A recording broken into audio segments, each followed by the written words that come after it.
네, 안녕하세요. 뷰성형외과 정재현 원장입니다. 모티바 보형물이 안전한 보형물이다, 이렇게 모티바 회사에서 주장을 하면서 많이 알려지게 됐는데, 과연 그것이 진짜 사실인지 그 부분을 조금 더 파헤쳐 보도록 하겠습니다.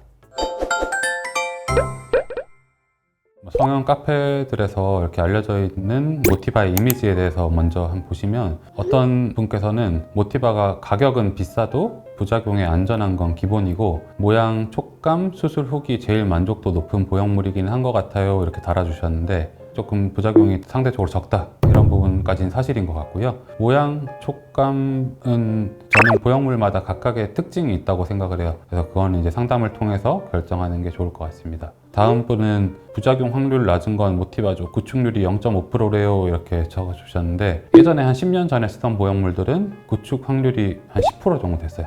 그것보다 한 20분의 1 정도로 줄어든 거니까 많이 낮은 거다라고 알 수 있을 것 같고요. 다음 분은 구형 구축이나 리플링 적은 걸로는 모티바라고 해서 저도 모티바로 했어요. 일단 가슴 모양마다 추천이 달라서 직접 가서 들어보는 거 추천이에요, 이렇게 해주셨는데, 모티바 보형물은 충전율이 100%로 실리콘을 꽉 채워놓은 거라서 리플링이 적다는 말은 겉에서 많이 만져지는 경우가 적다, 마르신 분들한테 활용하기에 좋은 보형물이고, 또 원하시는 모양에 따라서 다를 수 있으니까 상담하면서 결정하는 게 좋을 것 같아요.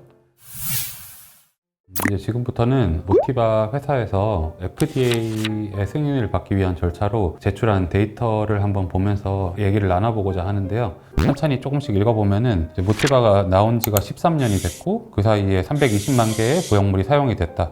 지금까지 나온 통계는 1% 미만의 부작용을 가지고 있다. 1% 미만이라는 게 구형 구축 한 가지만 한 게 아니라 파열, 보형물이 이동을 하거나 염증이 생기거나 이런 여러 가지 이유들로 인해서 재수술을 하는 경우, 이런 것들을 봤을 때 1% 미만이다 하면은 아주 드문 부작용이라고 보시면 될 것 같고요. 중점적으로 얘기하는 거는 구형 구축률이 0.5%, 그리고 파열률이 0.6%로 매우 낮은 부작용률을 보였다. 구축률이 0.5% 정도면은 10년, 15년이 지나도 0.5%로 거의 비슷하게 수렴할 가능성이 높아요. 파열은 초반에는 잘 안 생겨요. 초반에 0.6%라는 거는 기본적인 내구성이 높은 보형물이고, 보형물을 만드는 데 있어서 어느 정도 일관성 있게 만들어지니까 초반에 파열률이 높지 않다, 이 정도로 이해해 주시면 좋을 것 같고, 10년, 15년 지났을 때 파열률이 어떻게 되는지를 계속 지켜볼 필요가 있을 것 같습니다. 우리가 터지는 거는 증상으로서 잘 나타나지 않기 때문에, 한 10만 명 정도 수술을 했는데 터진 거는 10명밖에 안 돼요. 이거는 10만 명을 다 검사해보지 않았기 때문에 정확하지 않은 데이터예요. 근데 여기서 모티바에서 검사한 거는 451명의 환자들을 모두 MRI를 찍겠어요. 검사를 했더니 터진 게 0.6%다.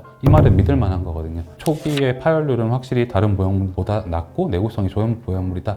이 모티바 회사가 잘 하고 있는 점은, 환자들한테서 그 보형물이 잘 안착이 돼서 계속 안정적으로 유지가 되는지 이거를 관리하고 있다는 점이 중요하다고 생각하거든요. 그리고 구형 구축 같은 경우는 2년, 3년, 4년 결과가 계속 0.5% 정도로 비슷하게 나오고 있다는 점이 중요하다고 생각합니다.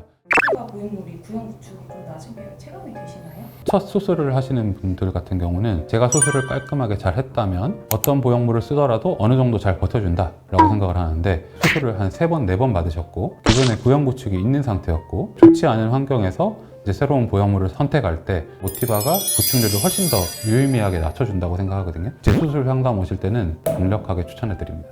부작용을 줄이려면 어떻게 해야 될까요?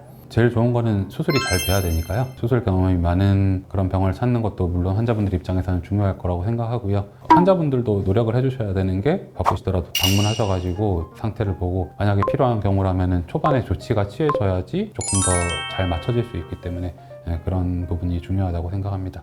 많이 찾아보시는 분들은 단순히 카페나 이런 것만 찾아보는 게 아니라 논문을 찾아보는 분들이 꽤 있어요. 임상 정보를 충분히 알아보시고 수술하시는 게 안전에도 도움이 될 거라고 생각합니다.